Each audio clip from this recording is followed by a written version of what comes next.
Click করুন অ্যাপের bell আইকনে আর সাবস্ক্রাইব করুন এবিপি আনন্দ। সব সময় থাকুন খবরে। মৃত সন্তান প্রসব করলেন প্রসূতি, অথচ ডেথ সার্টিফিকেটে সদ্যজাতর পরিবর্তে নাম লেখা প্রসূতির। মধ্যমগ্রামের নার্সিং হোমের ঘটনা। সন্তানের শেষকৃত্য করতে গিয়ে ভুল চোখে পড়ে পরিবারের। আরো বিস্তারিত জানতে কথা বলবো আমাদের প্রতিনিধি সন্দীপ সরকারের সঙ্গে। সন্দীপ, এই বিচিত্র ঘটনা ঘটলো কিভাবে? দেখো, মধ্যমগ্রামেরই বাসিন্দা কণিকা পাল আচার্য, 21 বছর বয়স। তাকে ভর্তি করা হয়েছিল গতকাল মধ্যমগ্রামের একটি বেসরকারি নার্সিংহোমে।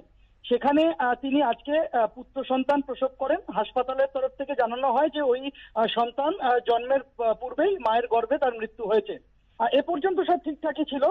ওই সদ্যজাত শিশুটির মৃতদেহ নিয়ে শেষকৃত্য করতে যান পরিবারের সদস্যরা। হাসপাতালের তরফ থেকে ডেথ সার্টিফিকেট দেওয়া হয় শিশুটির। যখন তারা সেই ডেথ সার্টিফিকেট নিয়ে যখন তারা শেষকৃত্য করতে যান, তখন সেখানে গিয়ে তাদের চোখ কপালে উঠে যায়।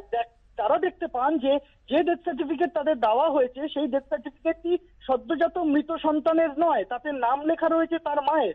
21 বছরের কণিকা পাল আচার্য, তার নামেই ডেথ সার্টিফিকেট দেওয়া হয়েছে। অর্থাৎ মৃত সন্তানের পরিবর্তে প্রসূতির নাম রয়েছে ওই ডেথ সার্টিফিকেটে। এরপরই তারা বিপাকে পড়ে যান। এবং সব থেকে চাঞ্চল্যকর যে মৃত্যুর কারণ হিসেবে কণিকা পাল আচার্যের নাম তো রয়েছে, মৃত্যুর কারণ হিসেবে রয়েছে স্টিলবর্ন, অর্থাৎ কজ অফ ডেথ স্টিলবর্ন, যার সঠিক কোনো ব্যাখ্যা চিকিৎসকেরা দিতে পারেননি। ওই শিশুটির শেষকৃত্য করতে গিয়ে বিপাকে পড়ে যান পরিবারের সদস্যরা।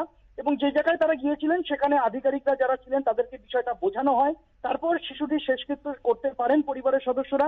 এই মুহূর্তে মধ্যমগ্রামের ওই নার্সিংহোমে তারা ফেরত এসেছেন। নার্সিংহোম কর্তৃপক্ষের সঙ্গে এই নিয়ে তাদের একটা চাপা উত্তেজনার পরিস্থিতি তৈরি হয়েছে এবং নার্সিংহোম কর্তৃপক্ষকে তারা এই বিষয়ে লিখিতভাবে অভিযোগ দায়ের করছেন। শুভ্রজিৎ, ধন্যবাদ সন্দীপ।